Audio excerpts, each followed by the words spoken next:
My husband's family had known for months that he was cheating with my rich boss, and they chose to hide it during my 39th birthday party. When I called them out, they told me to be mature and accept their relationship.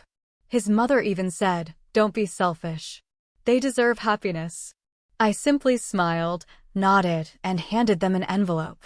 Can you imagine walking into your boss's office, expecting a routine meeting, only to find your husband and his entire family sitting there, looking like vultures around a kill?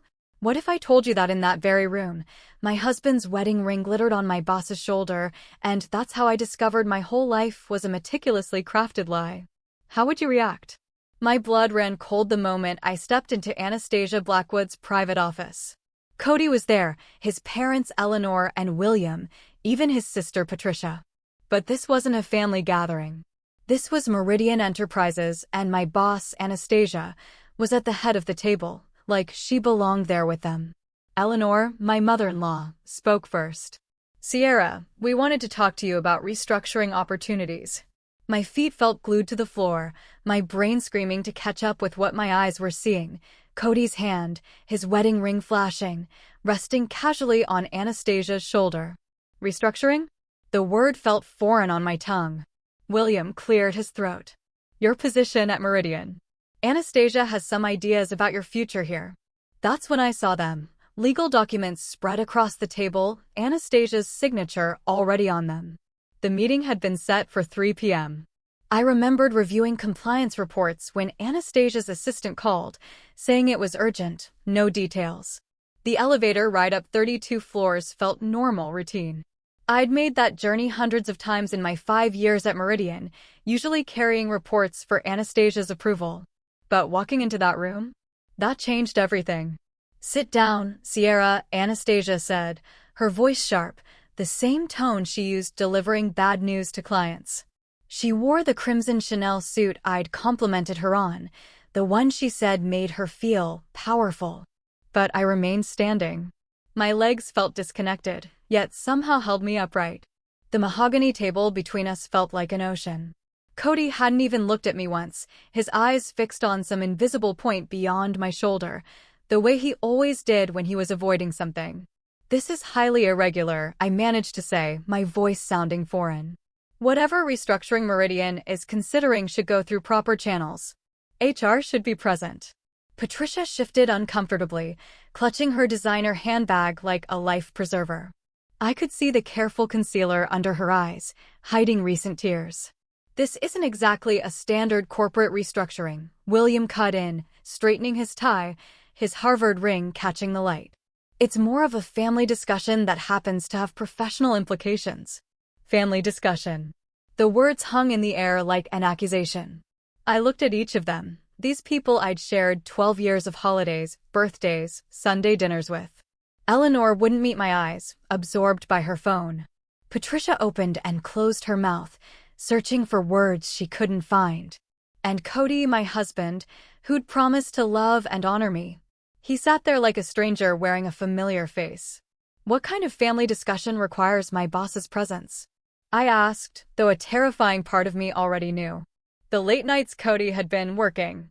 The unexpected business trips that mirrored Anastasia's schedule. Eleanor's sudden, unusual interest in my overtime hours.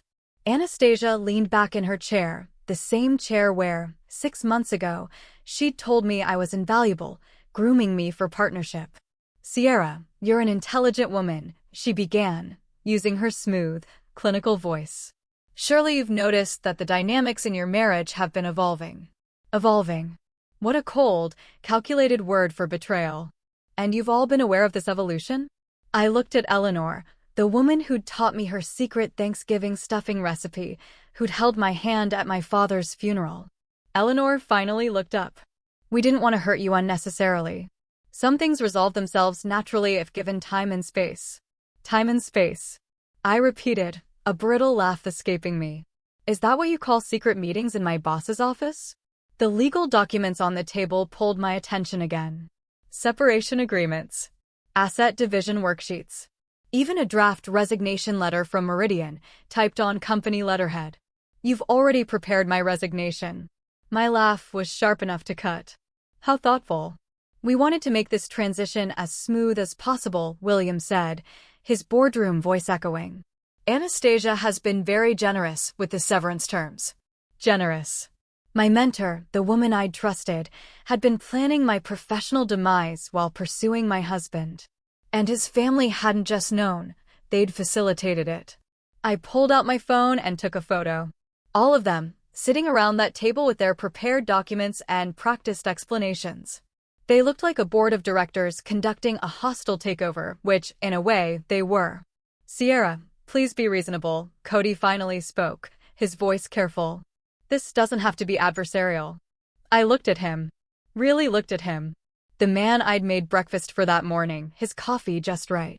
He wore the tie I'd given him, the silver one that brought out his eyes.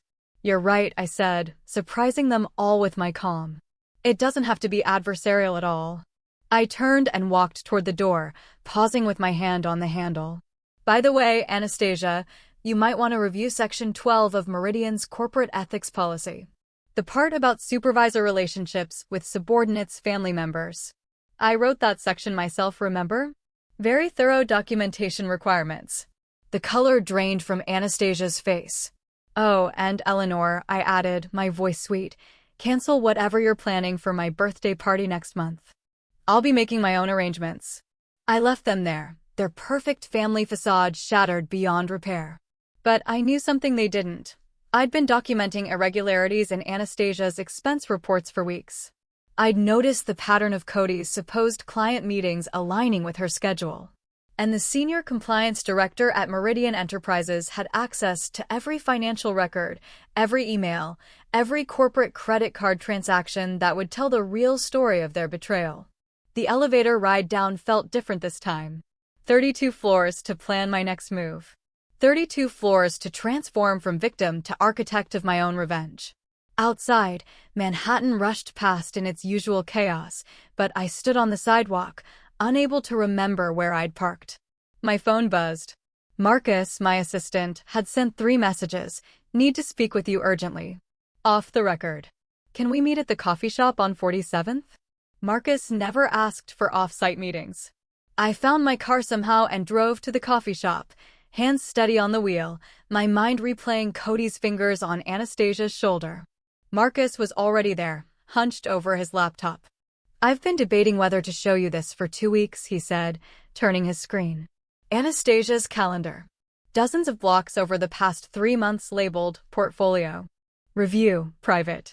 Always when I was traveling. No client name attached, Marcus said quietly. No dial-in, no meeting room.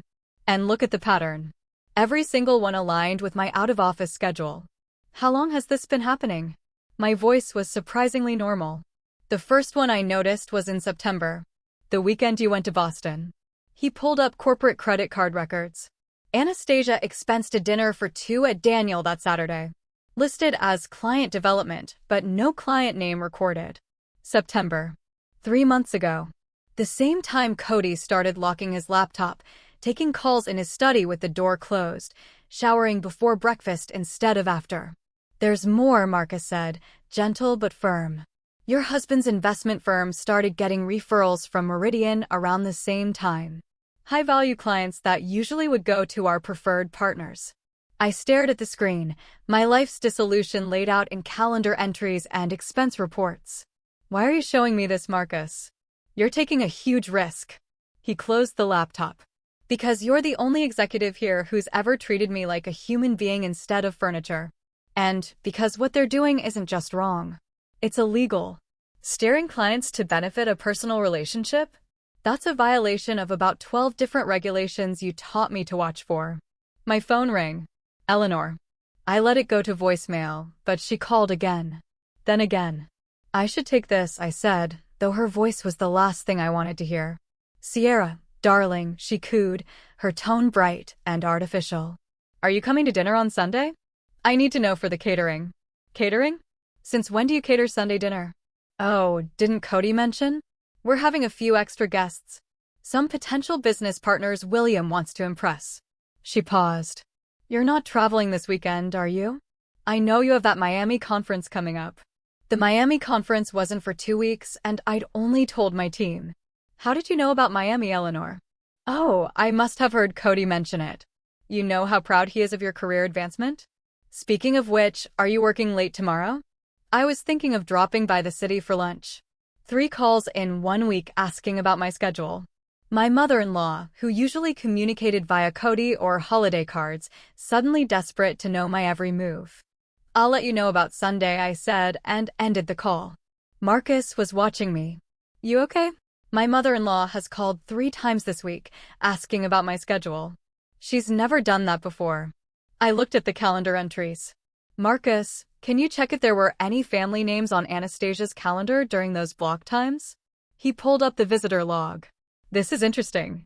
Cody Hawthorne signed in as Anastasia's guest 4 times in the past month. Always during your travel dates. For times. My husband had visited my boss while I was out of town, and no one had thought to mention it. Not Cody, not Anastasia, not even Patricia, who worked 2 floors down.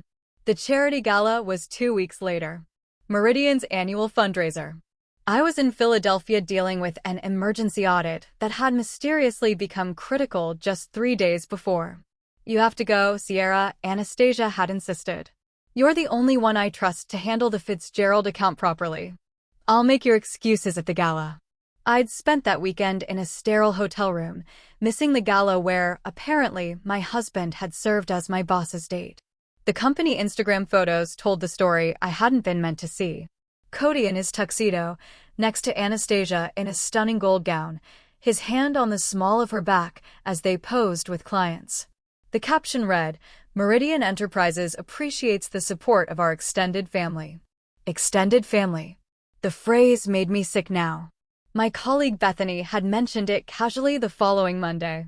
Your husband is so charming. He had everyone laughing at Anastasia's table. Such a natural networker. Anastasia's table. Not mingling, but seated at her table. An honor usually reserved for major clients or board members, not employees' spouses. The final piece of the puzzle came 3 weeks before my 39th birthday, at Rachel's wedding. William's niece. The reception was at the Rainbow Room, all Manhattan skyline and champagne fountains. I was on the terrace when James, Cody's younger brother, found me. He'd always been the weak link in the Hawthorne armor, too sensitive for their strategic approach. He was swaying, clutching a champagne flute. Sierra, he slurred, you're too good for all of this. For what they're doing. What? Who's doing what, James? He looked around nervously, then leaned closer. The family, they've been handling things, managing the situation. But you deserve to know that. Patricia appeared as if conjured, her smile sharp as glass. Mom's looking for you. Something about the toast. She grabbed his arm, but James resisted. She should know, Pat. It's been months. The whole family knows. And we're all just pretending. Patricia dragged him away. James is overwhelmed, she said to me. Wedding emotions and too much champagne. You know how he gets. But his words echoed. The whole family knows. James's drunken words haunted me as I drove home, the Manhattan skyline blurring through tears I refused to let fall. That night, I couldn't sleep. I sat at our kitchen table, staring at my laptop. James's words, Marcus's calendar evidence, Eleanor's suspicious calls. The pattern was there, begging to be seen. But I needed more than suspicion. I needed proof that would hold up not just in my heart, but in any courtroom. My college roommate, Beth, had survived her own corporate nightmare when her business partner embezzled funds while having an affair with her husband. She'd mentioned a forensic accountant who saved her. I found her text, Linda Garrison, Discreet Financial Investigations. Linda answered on the second ring, past midnight. Beth told me you might call, she said simply. Can you meet tomorrow? Bring every financial document you can access. Tax returns, bank statements, investment portfolios, corporate filings. Everything. We met at her office in Queens, a nondescript building. Linda was not what I expected. Mid-50s, jeans, and a Columbia University sweatshirt, looking more like someone's favorite aunt than a financial detective who'd exposed multi-million-dollar frauds. Tell me what you know, she said, pushing a coffee across her desk. I laid it all out. The calendar patterns, the family's strange behavior, Cody's sudden interest in Meridian events, James's confession.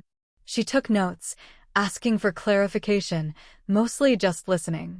"And you have access to Meridian's financial systems?" she asked. "I'm Senior Compliance Director. I have access to everything except executive compensation details." Linda smiled for the first time.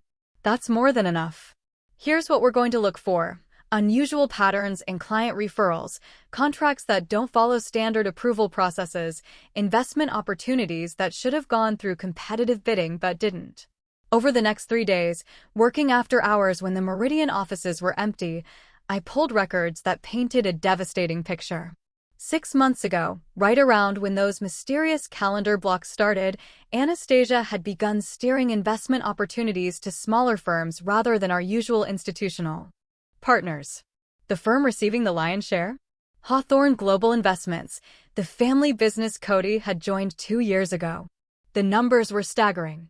Premium municipal bonds, private equity, pre-IPO stock allocations, all quietly directed to the struggling import business that had mysteriously pivoted to investment management just as Anastasia and Cody grew closer.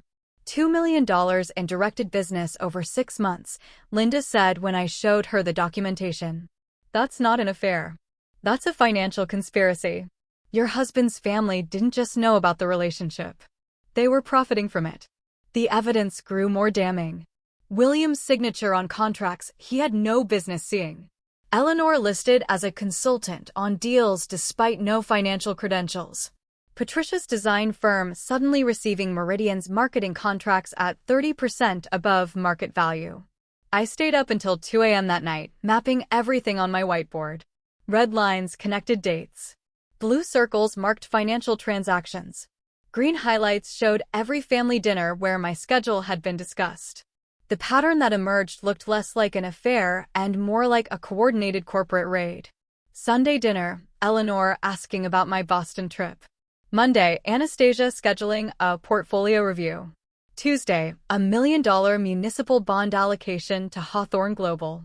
Wednesday, Cody bringing home flowers, the guilty gesture I'd attributed to work stress. The corporate credit card discovery came by accident.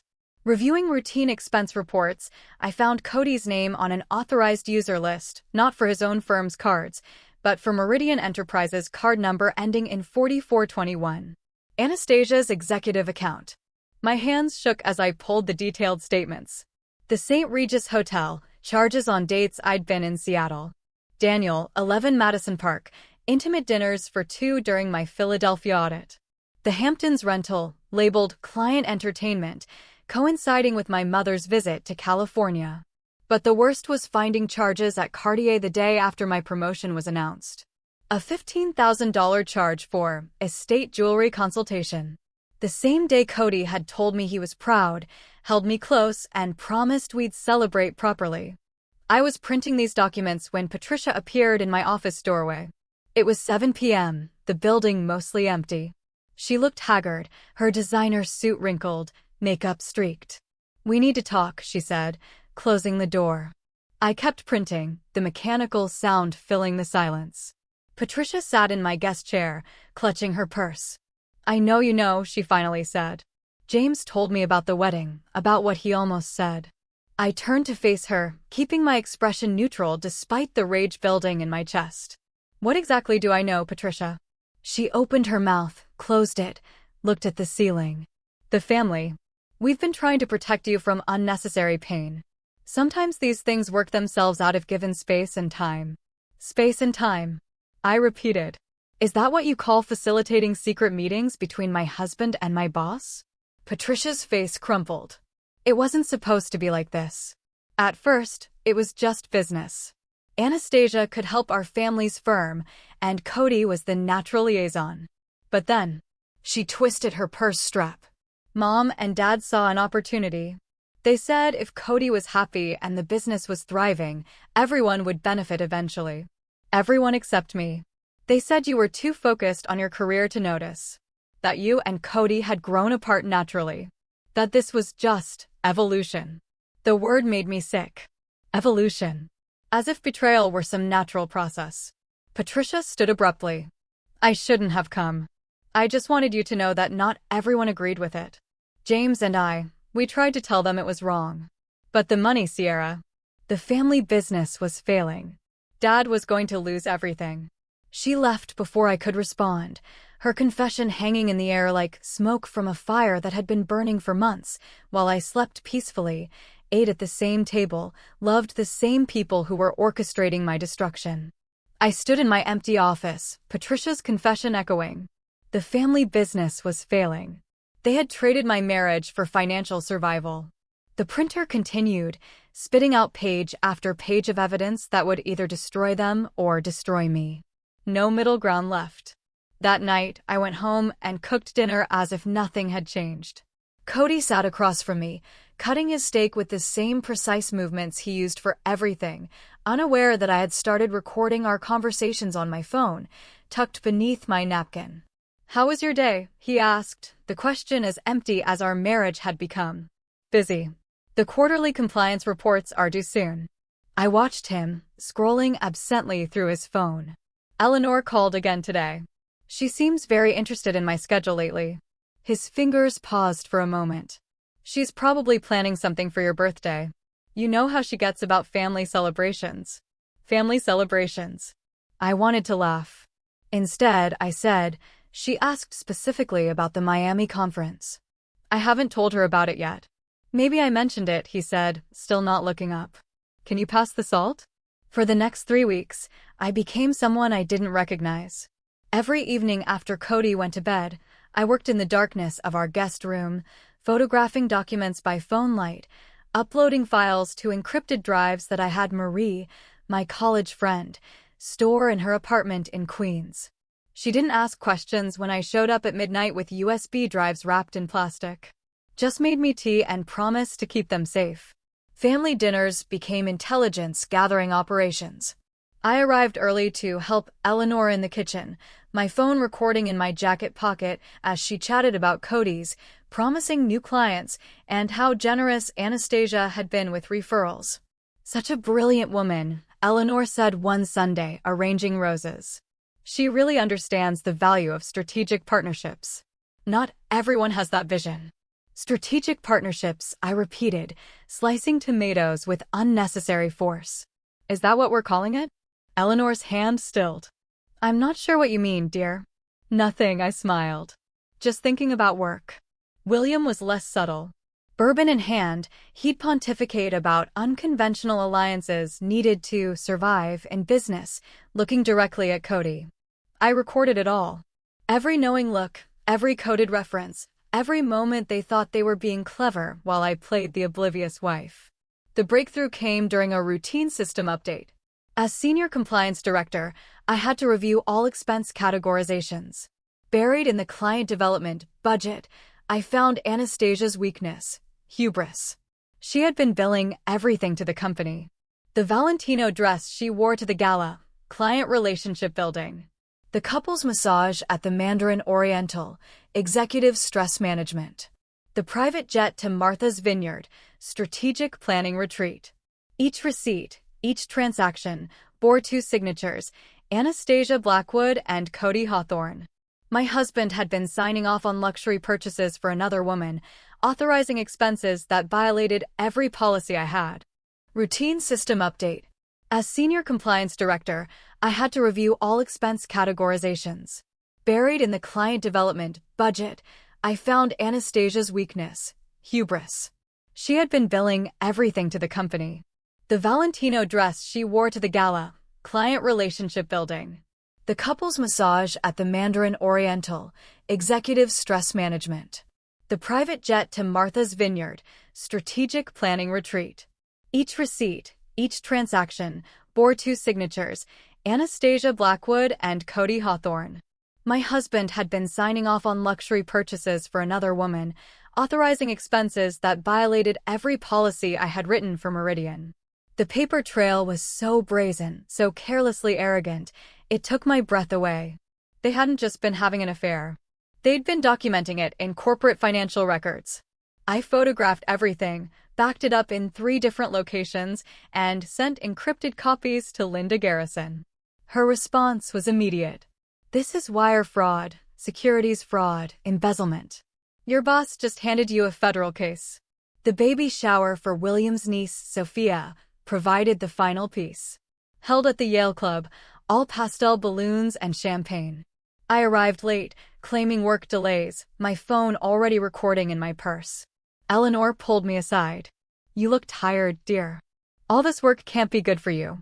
"It's just a demanding time," I sighed, letting exhaustion creep into my voice. "Sometimes I wonder if I'm missing out on other things by focusing so much on my career." Eleanor's eyes lit up. "A career is important, but it shouldn't be everything. Sometimes we need to accept that people grow in different directions. Cody, for instance, has been exploring new horizons lately. It's healthy for a marriage when both partners have room to explore their options." Explore their options? I kept my voice neutral. "Oh, you know what I mean. Professional development, new connections. Anastasia has been wonderful for his career growth. You should be proud he's expanding his network. And you think I should focus on my career while Cody explores?" "Exactly." Eleanor squeezed my arm, mistaking my tone for acceptance. "You're such a smart girl, Sierra. Focus on what you do best and let Cody do the same. Everyone ends up happier that way." Her words, captured clearly on my phone, were the confession I needed. Not just knowledge of the affair, but active encouragement, strategic planning, family collusion in my humiliation. That night, I locked myself in our bedroom while Cody attended another late client meeting. I spread everything across the bed: printed emails, photographed receipts, transcribed recordings, Linda's financial analysis, Marcus's calendar evidence. It looked like the war room of a prosecutor. I worked until dawn, organizing everything into a comprehensive report. Each section meticulously documented: dates, times, evidence. The financial fraud alone totaled over $300,000. The conflicts of interest violated dozens of SEC regulations. The paper trail led directly from Anastasia's executive suite to the Hawthorne family bank accounts. But the most damning section was the timeline. 6 months of deception, laid out hour by hour, dinner by dinner, lie by lie. Every time Cody kissed me goodbye while planning to meet Anastasia. Every family gathering where they discussed my schedule to facilitate their encounters. Every moment they smiled at me while counting the money flowing from my boss to their accounts.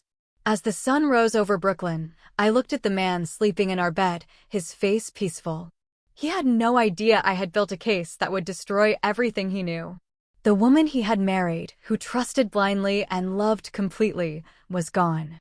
In her place stood someone who understood that love without respect was worthless, and that the best revenge wasn't emotional. It was procedural, systematic, and absolutely devastating. I closed my laptop. My husband still slept beside me as the morning sun painted our bedroom walls gold. The evidence was complete, undeniable, and devastating. Now, I needed to decide how to deploy it. The answer came 3 days later from Eleanor. "Seer, darling, your birthday is coming up next month," she chirped, her voice unusually bright. "William and I want to host a party for you at our townhouse. 39 deserves a proper celebration." Eleanor had never offered to host my birthday in 12 years. My birthdays were quiet dinners with Cody. This sudden enthusiasm felt orchestrated, like everything else.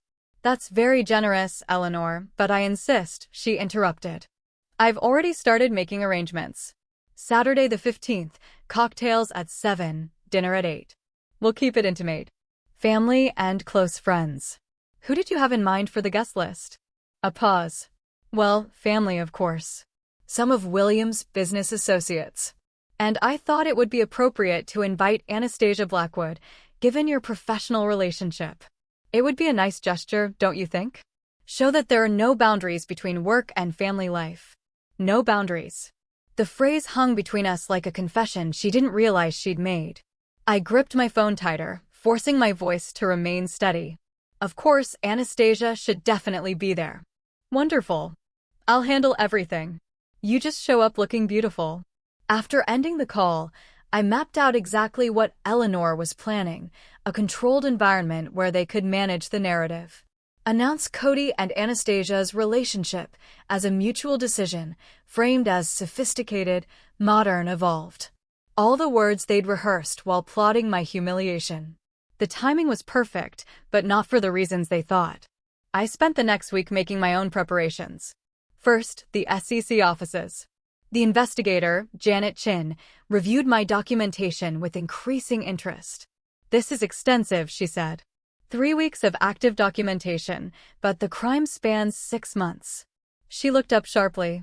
"You understand that filing a formal complaint triggers an investigation that can't be stopped?"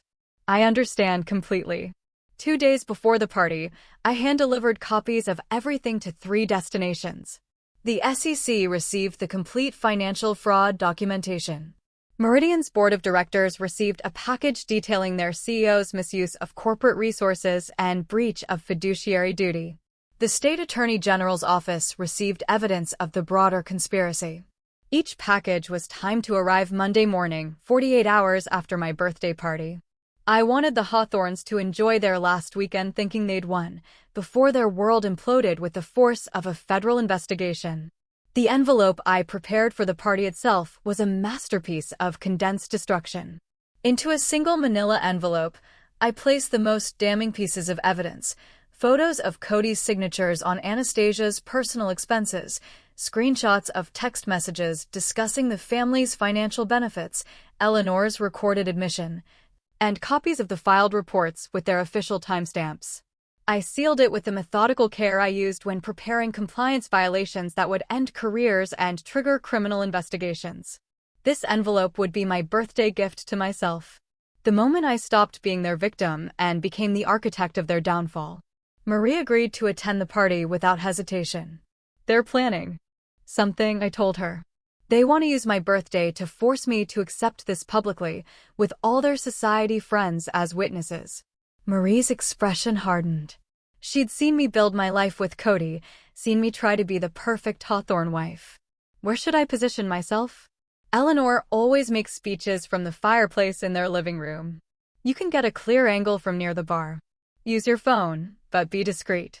I want documentation of whatever they've planned. And I want multiple angles of their reactions when I give them my response. You're going to confront them? I'm going to give them exactly what they think they want. A mature, sophisticated response to their betrayal. They just won't realize until it's too late that my definition of maturity includes accountability. The Thursday before the party, I visited my lawyer. I opened new bank accounts, moved my retirement funds, documented all marital assets. Cody wanted a divorce. After what was coming, I would be ready. That evening, I found Cody in his study, the door unusually open. He looked up, something flickering across his face. Guilt? Anticipation of the charade? "Your mother called about the party," I said. "It's very thoughtful of her to host. She wants to do something special for you," he replied, carefully neutral. "You only turned 39 once." "True. And she mentioned Anastasia will be there." Cody's fingers stilled on his keyboard. "Is that a problem?" "Why would it be a problem? She's my boss. We work together every day." He studied my face, searching for suspicion, anger, knowledge. But I wore the same mask they all had for months. The one that said everything was fine while kingdoms burned behind our eyes. "You're right," he said finally. "It's good to maintain those relationships." Relationships. Everything in the Hawthorne world came down to relationships. They had built their entire conspiracy on the assumption that relationships mattered more than truth. Saturday would show them otherwise. Saturday would show them that some betrayals couldn't be managed, negotiated, or restructured. Some betrayals demanded the kind of justice that came with federal investigations and public disgrace. Saturday arrived with a crisp March weather that made Manhattan look like a movie set. I adjusted the black cocktail dress I'd chosen specifically for this evening. Elegant enough for Eleanor, dark enough for a funeral. Cody emerged from the bathroom, his cologne filling the room, the same scent he'd worn to our wedding.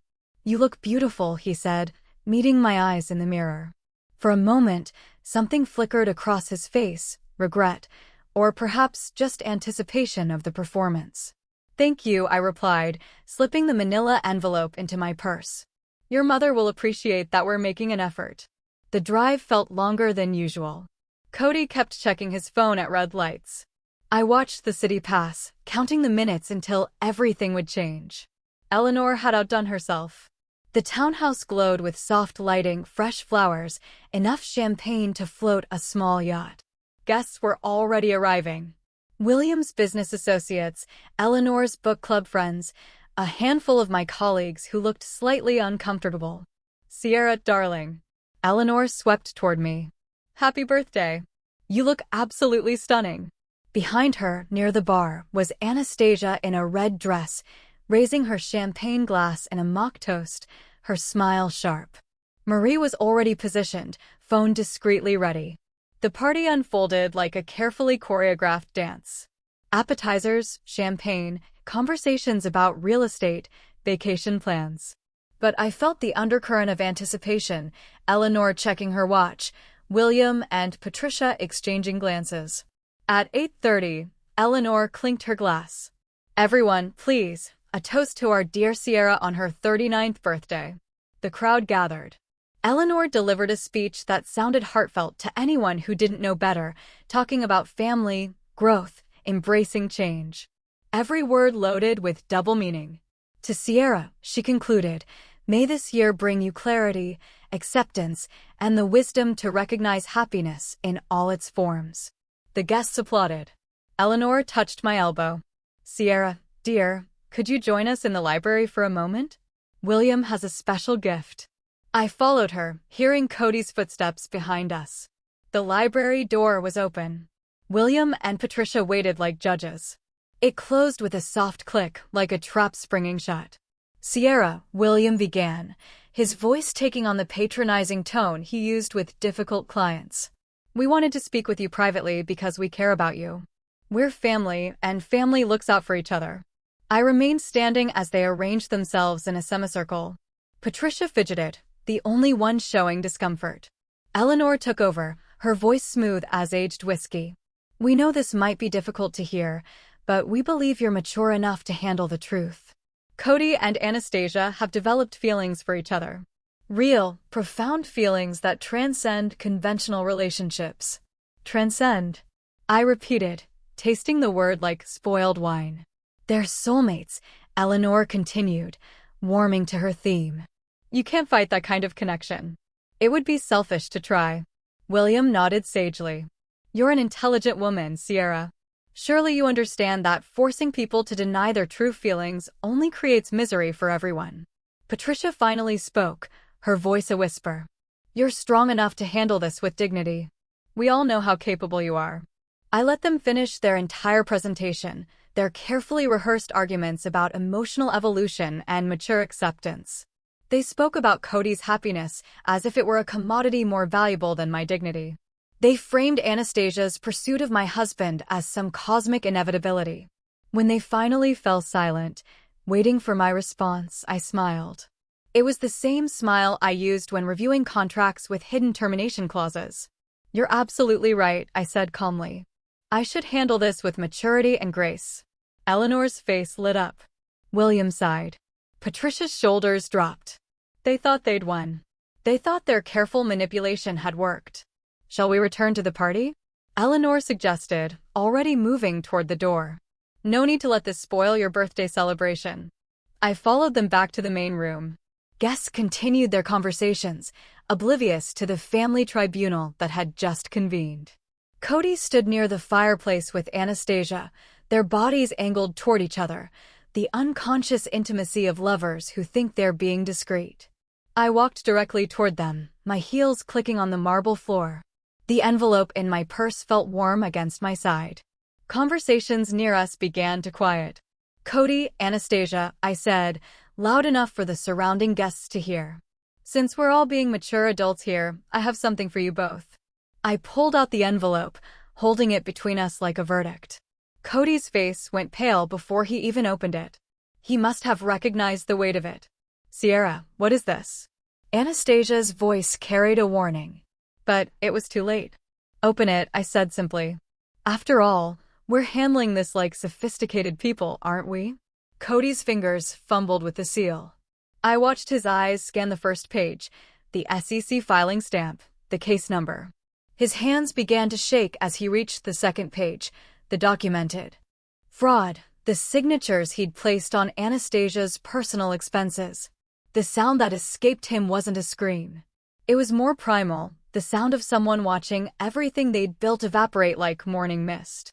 The envelope fell from his hands, pages scattering across the marble floor where guests could see the official headers. The word fraud was visible in bold letters. The family business name listed as a co-conspirator. Sierra, please, you don't understand. His voice cracked, reaching for me with hands that had signed away our marriage for money he'd never legally earned. I understand perfectly, I said, my voice carrying across the now silent room. My husband's family has known about his affair with my boss for months. They facilitated it because Anastasia was steering illegal profits to their struggling business. Every person in that library just tried to convince me to accept this quietly. The room remained frozen as the documents lay scattered across Eleanor's imported Italian marble floor. Guests stood like statues, champagne flutes suspended midway to lips, watching the Hawthorne family's carefully constructed world shatter in real time. Marie, from her position by the bar, had captured everything on her phone. Eleanor was the first to move, her face cycling through confusion, rage, fear, and finally a desperate calculation. "This is obviously a misunderstanding," she said, her voice pitched too high, addressing the room. "Family matters can be so complicated." "Federal fraud investigations aren't family matters," I said, bending to pick up one of the pages. "This is a copy of the complaint filed with the SEC. Monday morning, investigators will begin reviewing how Anastasia Blackwood used Meridian Enterprises resources to enrich the Hawthorne family business through illegal contracts and kickbacks." Anastasia stood perfectly still, her red dress now a warning flag. Her eyes met mine, and I saw the exact moment she understood the scope of what I'd done. Her phone buzzed once, twice, 3 times, probably her lawyer, already alerting her to the freeze orders that would hit her accounts within hours. The guests began to leave, murmuring excuses. Nobody wanted to be associated with scandal of this magnitude. William's golf buddies avoided eye contact.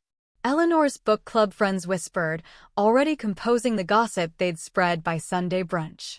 By Monday afternoon, the dominoes were falling with breathtaking speed. I sat in my home office, watching the destruction unfold through emails, news alerts, and phone calls I didn't answer. Meridian's board convened an emergency meeting. By noon, Anastasia was suspended, her access revoked, office sealed. The FBI arrived at 10 a.m., beginning the forensic accounting that would unravel years of hidden fraud. "Marcus sent me a text, she's gone. Federal agents are here. Board wants to see you tomorrow at 9 a.m. The Hawthorne family business hemorrhaged clients. 3 major contracts terminated within 24 hours. William's phone rang constantly, but no one was calling with good news. Tuesday evening, Cody came home to pack. I heard his key in the lock and stayed in the kitchen, but he found me anyway, standing in our bedroom doorway, red-rimmed eyes and 3 days of stubble. "Can we talk?" His voice was hoarse, broken. I turned from the window where I'd been watching Brooklyn wake up. "There's nothing to discuss. Your lawyer can contact mine." He stepped into the room, and suddenly the space felt too small. "Sierra, please, just let me explain." "Explain what?" "How you signed off on Anastasia's personal expenses. How your family orchestrated this whole thing. How you all sat around planning my humiliation while eating dinners I cooked." He dropped to his knees beside our bed, the bed where we'd spent 12 years, where we talked about children we'd never have, where I'd held him after his grandmother's funeral. "I never meant for it to go this far," he sobbed, shaking. "It started as business. Dad's company was failing. Anastasia offered to help. And then it became something else. It became fraud. It became conspiracy. It became betrayal on a scale I couldn't have imagined. My family pushed me toward her. They said it was for everyone's benefit, that you were too focused on your career to notice or care. They made it seem like I was doing the right thing for everyone." His words might have moved me 6 months ago. Now they sounded like what they were: desperate attempts to shift blame, to minimize accountability, to transform himself from perpetrator to victim. "Your family didn't forge your signature on those documents," I said quietly. "They didn't force you to meet Anastasia at the St. Regis while I was traveling. You made those choices. I still love you, he whispered, reaching for my hand. I stepped back. No, you don't. You love the life I provided, the stability, the respectability, the cover for your family schemes. But love doesn't conspire. Love doesn't deceive. Love doesn't treat someone's dignity as acceptable collateral damage. Wednesday brought the divorce papers. My lawyer, a specialist in high-asset divorces involving financial crimes, presented Cody with non-negotiable terms. He would forfeit any claim to the brownstone, our joint investments, even the car. In exchange, I wouldn't pursue additional criminal charges for the fraudulent tax returns we'd filed jointly. His attorney, looking exhausted, advised him to sign. The criminal prosecution is going to be bad enough, I heard him say in the hallway. Don't add a vindictive divorce trial to your problems. Cody signed, his hands shaking so badly he could barely hold the pen. The man who'd once confidently signed million-dollar investment deals was reduced to a trembling mess, watching 12 years dissolve in black ink. Thursday afternoon, Patricia appeared at my door. She looked destroyed, designer clothes wrinkled, makeup streaked. I almost didn't let her in, but something in her expression made me open the door wider. I need to tell you everything, she said, collapsing onto my couch. Not for forgiveness. I don't deserve that. But you should know the whole truth. She talked for an hour, my security system recording every word. How the conspiracy had started 8 months ago when William confessed the family business was failing. How Eleanor had suggested Cody leverage his relationship with me to get closer to Anastasia. How they'd coached him through the initial approach, telling him it was just networking, just business development. We all knew from the beginning, Patricia sobbed. Every Sunday dinner, we'd discuss your schedule, plan their meetings, strategize how to keep you from finding out. Mom would say you were too smart to be fooled forever, but by then the money would be secured and you'd have to accept it. You thought I was naive, I said. We thought you were too focused on being perfect, the perfect wife, the perfect employee, to see what was happening. We didn't count on you being systematic, thorough. We didn't know you were documenting everything. She left as the sun set, her confession recorded and saved. The evidence was now complete. Not just financial fraud, but conspiracy, premeditation, and systematic deception involving every member of the Hawthorne family. By Friday, Eleanor's calls had shifted from angry demands to desperate pleas for mercy. She left voicemails that cycled through manipulation, guilt, rage, bargaining, appeals to family loyalty. You're destroying us, she wept in one message. William's having chest pains. The business is ruined. How can you do this to family? Family? The word had lost all meaning. Family was supposed to protect you, not orchestrate your betrayal. Family was supposed to celebrate your successes, not exploit them. Family was supposed to love you, not trade your dignity for financial gain. I deleted every message without listening to the end. The Hawthorns had made their choices months ago when they decided my marriage was an acceptable sacrifice for their financial survival. I sat in my empty brownstone that Friday night, Eleanor's desperate voicemails finally deleted. The silence felt like the first clean breath after swimming up from deep water.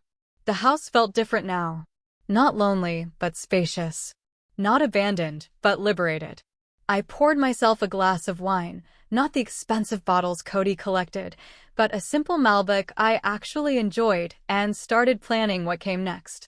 6 months passed in a blur of legal proceedings, depositions, and rebuilding.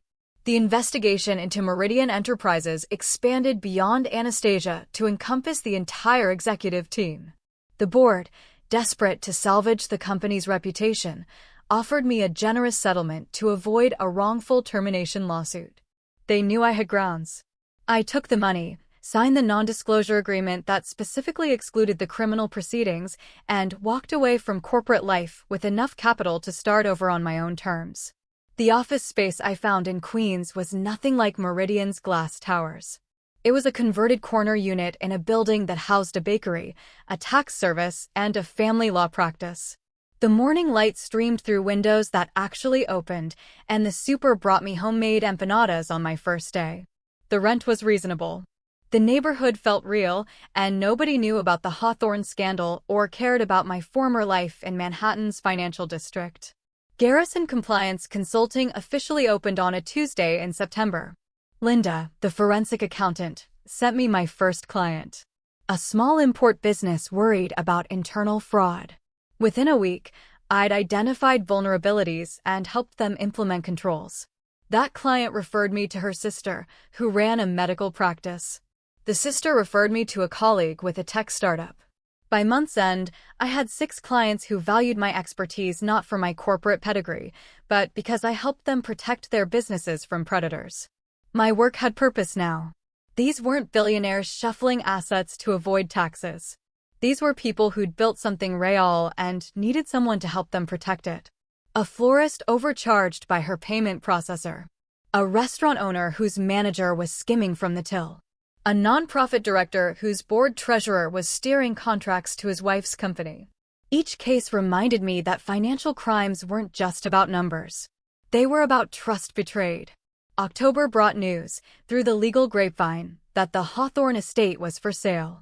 I drove out to Long Island on a Sunday, parking across from the Colonial that had hosted so many family dinners where my destruction was planned. The realtor signs swayed in the autumn wind. Through the windows, I could see the rooms were already empty. Eleanor's prized chandelier was gone. William's library, where they'd collected first editions they never read, stood bare. A neighbor walking her dog recognized me. "Such a shame about the Hawthorns," she said, though her tone suggested she was enjoying the gossip. They had to sell everything, the house, the cars, even Eleanor's jewelry collection. The legal fees, you know. And William's health hasn't been good since the stress of it all. I made appropriate sympathetic noises, but felt nothing. They had chosen this path. Every time they facilitated a secret meeting. Every time they discussed my schedule to create opportunities for betrayal. Every time they looked me in the eye while knowing what they were stealing from me. The criminal trials began in January. Anastasia plea bargained down to 2 years minimum security and 5 years probation in exchange for testifying about the broader corruption at Meridian. The Hawthorne family business dissolved entirely. Cody avoided prison barely, but received 3 years probation and was permanently barred from working in financial services. His mugshot appeared in the business section of the Times, his face gaunt and hollow. Nothing like the confident man who'd once stood beside me. William suffered a mild heart attack and required constant care that depleted whatever savings they'd hidden. Eleanor, who'd spent decades cultivating her position in society, found herself uninvited from charity boards and social clubs. Patricia moved to Seattle, changing her last name and starting over. My 40th birthday arrived in March, exactly 1 year after the party that destroyed the Hawthorne dynasty. Marie insisted on hosting a dinner at her apartment. Nothing fancy, just friends. We sat around her kitchen table, eating Chinese takeout, drinking wine, playing cards until midnight. Nobody mentioned Cody or the scandal. We talked about normal things, Marie's promotion, Beth's new baby, the book club selection. "You seem good," Marie said as she walked me to the door. "Really good. Not just surviving, but actually good." She was right. For the first time in years, maybe for the first time ever, I felt aligned with my own life. No performance, no managing appearances, no strategic relationships that required constant maintenance and calculation. A week later, I stood on my brownstone steps, coffee in hand, watching Brooklyn wake up to a perfect spring morning. Cherry trees bloomed. Families began their Sunday routines. A young couple walked past with their baby. I thought about the children Cody and I had never had. A blessing now. My phone buzzed with a text from a new client, a small investment firm that wanted help establishing compliance protocols. It was exactly the kind of work that mattered, helping businesses protect themselves from people like Anastasia and the Hawthorns. The truth I'd learned wasn't about revenge or justice or even survival. It was simpler than that. When someone shows you through their actions that your dignity is an acceptable casualty for their gain, believe them. Document everything. Report it to the proper authorities. And then build something better from whatever remains. The Hawthorns thought they were conducting a sophisticated financial operation, that their conspiracy was about money and connections and strategic advantages. They never understood that what they were really doing was teaching me my own worth. Not in dollars or social standing, but in the simple ability to recognize deception, document truth, and refuse to be complicit in my own destruction. Standing there in the spring morning, I realized I'd won something more valuable than any settlement or verdict. I'd won the right to live without pretense, to work without compromise, and to trust without fear. The Hawthorns had lost everything trying to take what wasn't theirs. I'd gained everything by simply refusing to let them. So, I'm curious, what would you have done if your whole world imploded in a corporate boardroom? Have you ever faced such a profound betrayal? Tell me what you think in the comments below. I really want to know.